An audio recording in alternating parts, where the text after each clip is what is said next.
Welcome to this edition of Haskell News. I'm Trevor Mohawk. And I'm Travis Gishey. With the semester drawing to an end, questions still linger. Haskell News reporter Chris Marshall sits down with Haskell President Dr. Warner to get some answers.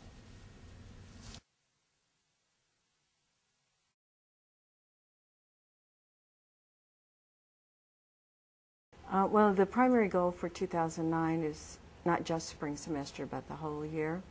As Haskell celebrates a look back at our own history and how we've contributed to Indian country. In 2009, Haskell commemorates 125 years of continuous federal commitment to Indian education.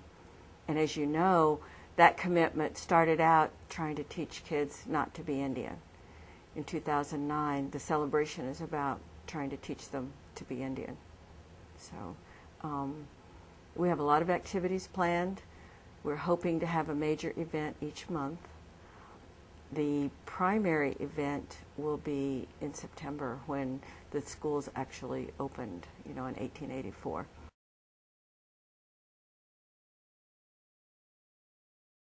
Well, I think that there have been some significant changes at Curtis.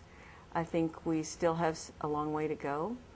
One of the things that you might have noticed is when I came here, I made a commitment to Healthier Haskell. And that's a concept. It's not a room, and it's not a person, and it's not a building.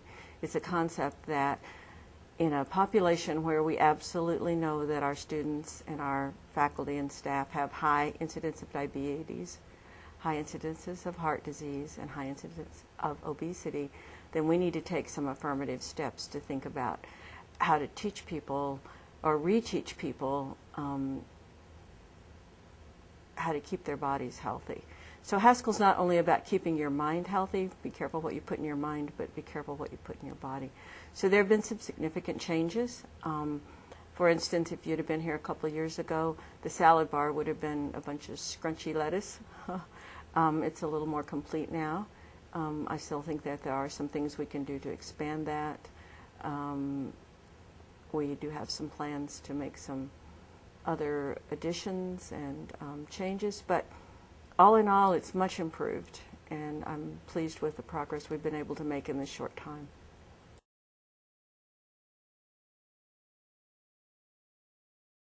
And again, I think that is really an amazing opportunity for Indian people. I think you'd have to have sort of been under a rock in the last 15 or 20 years not to realize that the world is a global place now. And I think it's Haskell's mission, really, to create opportunities and chances for our people to think about the world as a global place and to think about their place in a global economy. Reservations are some of the probably, most the poorest parts of this country. But there's really no reason for them to be with the internet because you can outsource a lot of opportunities. So while companies are outsourcing to people who work in India or wherever in Asia, they can also outsource to reservations. We just need to get ourselves at that capacity.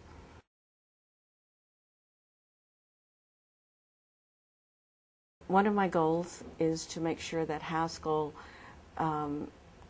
asserts itself in a national presence as a university, particularly as a tribal university. And to do that, we need to be able to offer graduate degrees. So we started studying the idea of a master's degree and a doctorate when I first came here.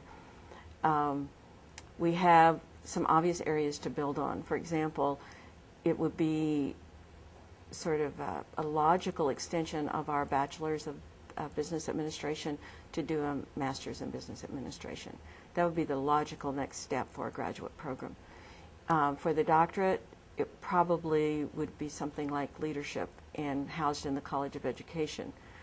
It could be an interdisciplinary leadership doctorate, and my intent is to move us a little bit more aggressively online and into a distance education mode.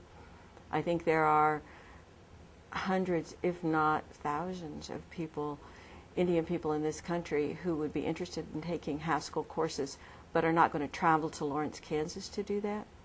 So one of the things that we intend to do in the spring is to upgrade our Blackboard ability so that we can offer asynchronous courses. That means our curriculum can really open up.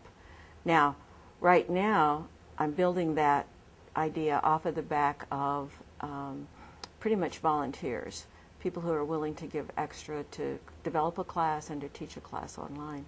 The third Haskell Voices event of the semester brought its open microphone format to the auditorium. An audience of Haskell's own students and families came out to support them. Haskell Voices, which initiated itself as one of the premier committees on campus for open mic nights, got its start this semester and finished it out in grand fashion. The event was made possible by Haskell Voices, and food and refreshments were made available courtesy of Haskell Royalty Committee and Futures Without Poverty. The event went underway with a piano performance, poetry readings, artwork, and 2 musical performances from on-campus musical groups such as Foreplay and Negative Instincts.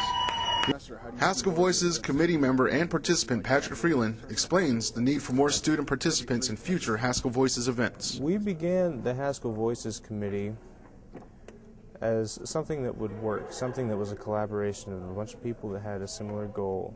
And we wanted to almost prove to not only ourselves, but maybe to people that were watching us that we could do this, that we had the ability to do it if we just, be given a little bit of leeway to do so. And next semester, I'd like to see more of these events, but without the people to be in the committee, without the people showing interest, without the people to come to see the event, and without the people to perform the event, then, they won't be. So this relies on everybody. It's not just about the committee, it's not just about 1 or 2 people, but it's really about everyone. It was a great semester for the Haskell Voices Committee, and we at Haskell News wish them best of luck in the near future. Well, it's that time of the semester again where students travel home for break. Here's some tips and advice from students on making the trip. For Christmas travel, I'd say everybody be prepared to get to the airport early, a couple hours, because otherwise you might end up losing your luggage or leaving it because you have to get on the plane early. Right as soon as you get there. Make sure you have a reliable ride to the airport. My tip would be to make sure you have enough money, because one time I spent my money at 5:08 and I didn't have enough to get home.